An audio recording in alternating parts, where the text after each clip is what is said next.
Phone 100% charge করলে কি আসলেই ক্ষতি হয়? আপনি যদি আপনার ফোন 100% চার্জ করেন তাহলে এই ভিডিওটা আপনার অবশ্যই দেখতে হবে। কল্পনা করুন আপনি প্রতিদিন রাতে ফোন চার্জে দিয়ে ঘুমিয়ে পড়েন, সকালে উঠে দেখেন 100% চার্জ। মনে হয় ব্যাটারি পুরো ভরে গেছে, এখন তো সবচেয়ে ভালো পারফরমেন্স পাওয়া যাবে।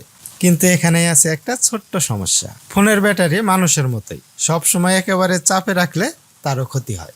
আর যখন একটি লিথিয়াম আয়ন ব্যাটারি দীর্ঘ সময় 100% চার্জে থাকে তখন তার উপর অতিরিক্ত স্ট্রেস তৈরি হয়। এতে সঙ্গে সঙ্গে ব্যাটারির কোনো ক্ষতি দেখা যায় না, ফোন বিস্ফোরিতও হবে না, হঠাৎ নষ্ট হয়েও যাবে না, কিন্তু ধীরে ধীরে ব্যাটারির স্বাস্থ্য কমতে শুরু করে।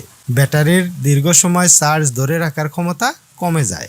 নিয়মিত 100% চার্জ করলে এর ফলাফল, আগে যেখানে এক চার্জে সারাদিন চলতো, কয়েক মাস পর দেখবেন ফোন বারবার চার্জে দিতে হচ্ছে। তাহলে কি 100% চার্জ করা ভুল? না, একদমই না। সমস্যা 100% চার্জে নয়, সমস্যা হলো দীর্ঘ সময় 100% চার্জ অবস্থায় ফোন রেখে দেওয়া। এই কারণে এখন অনেক স্মার্টফোনে ব্যাটারি প্রোটেকশন বা অপটিমাইজ চার্জিং ফিচার দেওয়া হয়। এগুলো ব্যাটারিকে অপ্রয়োজনীয় চাপ থেকে বাঁচাতে সাহায্য করে।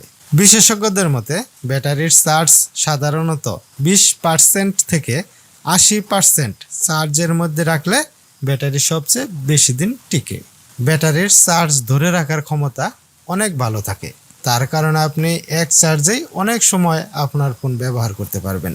তাই আজ থেকে একটা অভ্যাস বদলান, শুধু ফোন চার্জে দিলেই হবে না, ব্যাটারির স্বাস্থ্যের দিকেও নজর দিতে হবে। কারণ নতুন ফোন কেনা সহজ, কিন্তু একটি ভালো ব্যাটারির আয়ু ধরে রাখা আরও বুদ্ধিমানের কাজ।